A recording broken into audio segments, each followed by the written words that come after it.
ఫ్యూచర్‌లో ఏమన్నా మీ బ్యానర్‌లో మనోజ్ గారిని పెట్టి ఏమన్నా సినిమా తీసే అవకాశం ఏమన్నా ఉందంటారా? యెస్ అండి. వాడితోటే చేయాలని ఉంటది నాకు. నేను ఇక్కడికొచ్చింది గూడా నేను మీకు తెలుసా అని ప్రొడ్యూసర్‌గా చేశాడు నన్ను. జుమ్మంది నాది అని ప్రొడ్యూసర్‌గా చేసి, ఒరేయ్! నువ్వేరా నన్ను లాక్ చేసింది ఇక్కడ. ఊకొడతారా, ఉలిక్కి పడతారా అని చేపిచ్చారు. అని ఐ జస్ట్ రియలైజ్డ్. ఇప్పుడు పాన్ ఇండియా విలన్ అయ్యాడు కదా! పాన్ ఇండియా యాక్టర్ అయ్యారుగా మనోజ్ గారు. అంటే కొంచెం రెమ్యునరేషన్ కూడా కొంచెం పెరుగుంటది కదా! అక్క కోసం ఫ్రీగా చేస్తాడని అనుకుంటున్నాను నేను. లక్ష్మి గారు అంటే ఏంటి వాటికి కలిపి ఇప్పుడు ఇచ్చేయమంటున్నావా? లక్ష్మి గారు యెస్. ట్రైలర్ చూశాను, చాలా బాగుంది. Thank you. ట్రైలర్లో మీరు యాక్ట్ చేసిన పోలీస్ క్యారెక్టర్ చేశారు కదా, ఆ క్యారెక్టర్ చూస్తుంటే విజయశాంతిలా కనిపించారు మాకు. మీరు ఎందుకు హీరోయిన్ ఓరియంటెడ్ మూవీస్ ఎందుకు తీయట్లేదు? సినిమాలకు ఎందుకు దూరంగా ఉంటున్నారు? నేను నిజంగా ఉండట్లేదండి బాబు. నేను ఇక్కడ నాకు సినిమాలు తక్కువయ్యాయని నేను బాంబేకి వెళ్తున్నా. मैं अभी से हिंदी भी सीख रही हूँ. ఒక లాంగ్వేజ్ కాదు, నాకు కొరియాలో కే డ్రామా చేయాలని ఉంది. ఇక్కడి నుంచి ఎవరైనా కొరియన్స్ ఎవరైనా ఉంటే please. I don't restrict my self ఇలాగే చెయ్యాలనండి. ఏమో పీపుల్ నన్ను చూసే విధానం ఎలా చూస్తున్నారో తెలీదు. మన తెలుగు వాళ్ళు తెలుగు యాక్టర్స్ కంటే బయట నుంచి తీసుకొచ్చి నన్ను ఎందుకు బయట వాళ్ళని తీసుకొచ్చి మీరు సినిమాల్లో పెట్టుకుంటారు కానీ తెలుగులో ఉండే యాక్టర్స్ని చాలా తక్కువ ఎంకరేజ్ చేస్తారు మీ తెలుగు ఇండస్ట్రీలో. అది మీరు ఇండస్ట్రీలో ఉండే వాళ్ళని అడగాలి. యా మనోజ్ గారు, ఫస్ట్ ఆఫ్ ఆల్ కంగ్రాచులేషన్స్ అండి. బౌన్స్ బ్యాక్ ఇచ్చారు థ్యాంక్ యూ అండి. నిన్న చూసాం, వీడియో పెట్టారు. అమ్మగారి ఆశీస్సులు తీసుకున్నారు. నాన్నగారి ఆశీస్సులు కూడా ఏమైనా వచ్చాయా? నాన్నగారి ఆశీస్సులు కూడా ఏమైనా వచ్చాయా? 100% ఆయన ఆశీస్సులతోనే కదండి ఇక్కడ వరకు ఉన్నాను. మీకు మీ నాన్నగారు ఆశీస్సుల వల్లే మీరు ఇక్కడ వచ్చి నన్ను క్వశ్చన్ అడుగుతున్నారు, అంతే కదా. లవ్ యూ అండి. ఇంకోటి, మిరాయిలో విలన్ గా బాగా చేశారు అంటున్నారు, కానీ మీరు హీరోగా కూడా బాగా చేస్తారు. హీరోగా ఎందుకు చేయట్లేదని? సిగ్నల్ బ్రేక్ అయింది. హీరోగా ఎందుకు చేయట్లేదు అని చేస్తాను. నెక్స్ట్ డేవిడ్ రెడ్డి అని స్టార్ట్ చేసామండి. అండ్ అలాగే రక్షక్ అని there quite few interesting projects అవి వస్తున్నాయండి.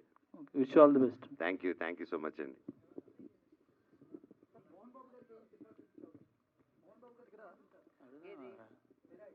మీరే చూస్తారండి, ఈ వీక్ కొంచెం రష్ తగ్గాక ప్లాన్ చేస్తున్నాం. లక్ష్మి గారు. Thank you ma'am. Hi ma'am. Okay ma'am, ఇప్పుడు మిరాయ్ అనేది ఒక రేంజ్లో హిట్ అయింది. మంచు మనోజ్ గారు పర్ఫార్మెన్స్ అయితే పీక్స్లో ఇచ్చారు. మీకు ఈ సినిమాలో బాగా నచ్చిన పాయింట్ ఏది అని అంటే, మనోజ్ గారి సీన్ ఏది అని అంటే ఏం చెప్తారు? మిరాయిలోనా? నా గొంతు పోయింది. ఇదిగో ఇంకా కూడా నేను లాసెన్స్ పెట్టుకొని నేను తిన్నా. మా అమ్మ చెవులు పోయాయి నేను అరిచిన అరుపులకి. నేను సినిమా సరిగ్గా చూడలేదు అనుకుంటా. వాడిని స్క్రీన్ మీద చూసినప్పుడల్లా నేను పిచ్చి పిచ్చి పిచ్చి పిచ్చిగా అరిచేశాను. So there is not one spot but every time. లాస్ట్లో తనకి పవర్స్ వచ్చినప్పుడు కూడా ఇంకెవరైనా అయి ఉంటే చాలా ఓవర్ యాక్షన్ చేసి ఉండేవాళ్ళు అక్కడ.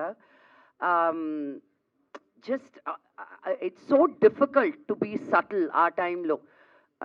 అక్కడ కూడా అంత స్ట్రాంగ్. రాముడు రావాల్సి వచ్చింది మా తమ్ముడిని ఎదుర్కోవడానికి. మహావీర్ లామా, నాకు నా తమ్ముడిలాగానే ఫీల్ అయ్యాను. రాముడు రావాల్సి వచ్చింది మహావీర్ లామాని ఎదుర్కోవడానికి. So I was very very excited with every scene. మీకు అలాంటి పవర్స్ వస్తే ఏం చేస్తారు మేడం? నాకు లేదని మీకు ఏం తెలుసు? ఆ పవర్స్ ఉండబట్టి మనోజ్ని ఈరోజు ఇక్కడ లాగాను నేను. Thank you. Thank you. Lakshmi గారు, సో మీరు చాలా క్యారెక్టర్ యాక్ట్ చేశారు. ఫస్ట్ మీరు విలన్గా. సో మీకు ఇన్ని క్యారెక్టర్స్లో మీకు ఏది నచ్చింది? నా మోస్ట్ ఫేవరెట్ అంటే చిత్ర క్యారెక్టర్ ఇన్ గుండెల్లో గోదారి. బికాజ్ ఆ innocence as a producer also. ఇప్పుడు మళ్ళీ ఆ సినిమా చేయమంటే నా వల్ల కాదు. కాదు కూరనని ఇంటికి అతుకొచ్చావు కోసి కూరండి వస్తాను. ఇది 1,00,000 సార్లు చెప్పింటాను ఈ డైలాగ్.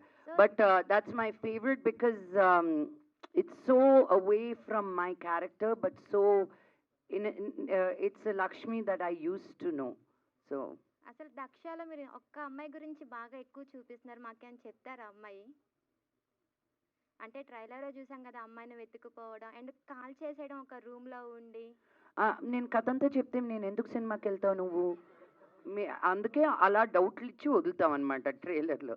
ఏం జరుగుతుంది అనేది మీరు సినిమా వచ్చి చూడాలన్నమాట. సో మీ డాడీతో మీరు యాక్ట్ చేశారు కదా, ఏమైనా నేర్చుకున్నారా ఈ మూవీలో? ఇంకా నేను ఇంప్రూవ్ అవ్వాలి యాక్టింగ్లో అని? లేదు, మా నాన్న నన్ను చూసి అనుకుని చాలా సటిల్గా యాక్ట్ చేసాం. అమ్ముడు ఒక సీన్లో మటుకు నేను గమ్మని కూర్చొని చూడాలన్నమాట మా నాన్నని. ఆయన 10 సార్లు కట్ అన్నారు.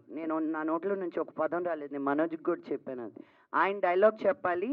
అండ్ ఐ థింక్ ఆయన చాలా ఏమో అది ఆయన ఫీలింగ్, ఐ డోంట్ నో. నేను ఆయన కళ్ళల్లో పెట్టి లాక్ చేశాను. మరి అలా కళ్ళల్లో కళ్ళు పెట్టి నాన్నగారితో ఎప్పుడు అలా మాట్లాడడం ఉండదు. But I think as a character నాకేమో ప్యాంట్ అంతా తడిచిపోయింది కాళ్ళంతా. బట్ ఇక్కడ మటుకు నేను అంటున్నాను. But I didn't show anything on my face. So నాన్నగారు వంగి నాతో డైలాగ్ చెప్పాలి. అండ్ ప్రతిసారి కట్ కట్ అని అది సరిగ్గా రాలేదు. ఆ లైట్ ఏంటి అలాగా, సౌండ్ ఏంటి ఇలాగా, నువ్వు ఉన్నావుగా ఆ రోజు. So that was my most exciting frame with that. And నాన్నగారితో ఎప్పుడు నేర్చుకునేది ఏంటంటే ఆయన డిసిప్లిన్. ఎక్కడికి వచ్చినా he so well prepared one he comes. ఏం జరుగుతుందని రారు సెట్ లోపలికి, అన్నీ ఏం తెలుసుకొనే వస్తారనమాట. ఆయన బ్లాకింగ్ అన్నీ ఎవ్రీథింగ్. సో క్వశ్చన్ అడిగి ఆన్సర్ వినలేదు నువ్వు. థ్యాంక్స్. మహేష్ మహేష్ నీ క్యారెక్టర్ ఎలా ఉండబోతుంది? కానిస్టేబుల్ క్యారెక్టర్ ఆవిడతో ఉండబోతుంది, కానిస్టేబుల్లో ఉండబోతుందండి అన్న. మీ చెప్తాం ఎలా ఉండబోతుంది నీ క్యారెక్టర్? క్యారెక్టర్ అదే ఎప్పట్లోనే. ఇప్పుడు రంగస్థలంలో రామ్ చరణ్ గారు కూడా ఉంటాం, మహానటిలో కీర్తి సురేష్ గారు కూడా ఉంటాం, మధ్యలో ఈవిడ కూడా ఉంటాం ఈ సినిమాలో. అలా అంతే. త్రూ అవుట్ అలా కష్ట సుఖాలు పాలు పంచుకుంటూ, పాల ప్యాకెట్లు తెచ్చుకుని కాఫీ తాగుతూ, ఏదో మనకున్నంతలో మనకు తోచిన సాయం అలా చేసుకుంటూ వెళ్తూ ఉంటాను. ఇంకంతే, ఆవిడతో పాటు 10 రోజులు అలా. ఫుడ్ మాత్రం బాగా తెప్పించేవాళ్ళు. అక్కడ చూసేవా ఎంత గౌడు గేదెలు అయ్యానో అసలు నేను అనుకోరు. అది చూసి అదే డబల్ చిన్ను త్రిబుల్ చిన్ను కూడా వచ్చేసింది అక్కడ తిని చూడండి అక్కడ. అన్న మీ గురించి చెప్పాలన్నా, ఈవిడ నిన్న వచ్చింది. నిన్న అక్కడ కాలేజీలో అక్కడ ప్రమోషన్స్కి వెళ్ళాం. ప్రమోషన్కి వెళ్తే మర్చిపోయింది ఈవిడ, దక్ష గురించి మర్చిపోయి. నిజంగా మిరాయి చూసి వచ్చాను, చాలా బాగుంది. నా తమ్ముడు చితక్ కొట్టేసాడు, నిజంగా అమేజింగ్ అంటుంది. ఒక అరగంట మాట్లాడేసిన తర్వాత నేను అన్నాను, మీరు దక్ష కూర్చొని సారీ సార్ సార్ అంటే, మీరు ఏమన్నా చెక్ ఏమైనా ఉంటే సగం ట్రాన్స్ఫర్ చేయండి వీడికి, మీరు remuneration. Aditya thank you so much. ఇంకేమన్నా అడగాల? కష్ట సుఖాలు. గణేష్ గారు, జీవని సురేష్, జీవని సురేష్ గారు, మీ రోల్ ఎలా ఉండబోతుంది సార్? అంటే పోస్టర్కి ఎక్కడో కింద వేసాను బాధపడ్డారు, సినిమాలో ఎలా ఉండబోతుంది? మీ రోలేనండి యాక్చువల్గా. అది మీ రోలే. అది ఓ జర్నలిస్ట్ రోలేనా? అయితే ఎరగొట్టు ఉంటారు. చాలా మేడం మంచి role. లక్ష్మి గారు, ఈ ప్రమోషన్స్లో మంచు మోహన్ బాబు గారిని ఏమన్నా చూసే అవకాశం ఉందా? అంత ధైర్యం నాకు లేదండి. ఆయన చాలా బిజీగా ఉన్నారు. ఆయన కటౌట్ని ఆయన మటుకు పెద్దగా పెట్టి వాడుకుంటున్నాను, కానీ ఇంకా లేదు. Okay, thank you. ఆయనే ఫోన్ చేసి వస్తానంటే తప్ప నేను అడిగేది లేదు. నాన్న వింటున్నారా? లక్ష్మి గారు, యా, కంగ్రాచులేషన్స్ అండి ముందుగా. Thank you. చాలా సినిమాల్లో చాలా డిఫరెంట్ రోల్స్లో మీరు ప్లే చేశారు. సో దక్ష విషయానికి వస్తే మీ రోల్ ఎలా ఉండబోతోంది, ఎందుకు యాక్సెప్ట్ చేశారు అని? దక్ష, నేను బయట అలా ఉంటే నన్ను జైల్లో పెడతారు కాబట్టి దక్ష రోల్లో నేను చేయాలనుకుని అన్నీ చేసేసాను అనమాట. That's the Joy of being an actor. మనం ఏమైనా అనుకునేది బయట చేయలేనివి ఒక క్యారెక్టర్ పరంగా క్యారెక్టర్లో చెయ్యొచ్చు అని. సో అద్భుతమైన ఫైట్ సీక్వెన్సెస్ ఉన్నాయి. నేను అక్కడ ఇబ్బంది పడ్డప్పుడు కూడా మనోజ్కి ఫోన్ చేశాను. అచ్చు నా మాట వినకపోతే మనోజ్కి ఫోన్ చేశాను. యూనో, నాకు నా బ్రహ్మాస్త్రం ఇస్ మనోజ్ అనమాట. Because in this industry you need help. ఒక్కరి వల్ల కాదు, it's always a team effort. And so Manoj has always been my backbone. You know, మనోజ్ని ఎంత టార్చర్ చేసినా నాకు టార్చర్ అనిపించదు. నేను సిస్టర్ కార్డ్, సెంటిమెంట్ కార్డ్, నువ్వు నాకు చేయవా కార్డ్, అన్ని కార్డులు వాడేస్తుంటాను మనోజ్తో నేను. So that's Daksha's character is very fun and exciting. కొట్టమంటే ఇంకొంచెం గట్టిగా కొట్టేదాన్ని అందరినీ.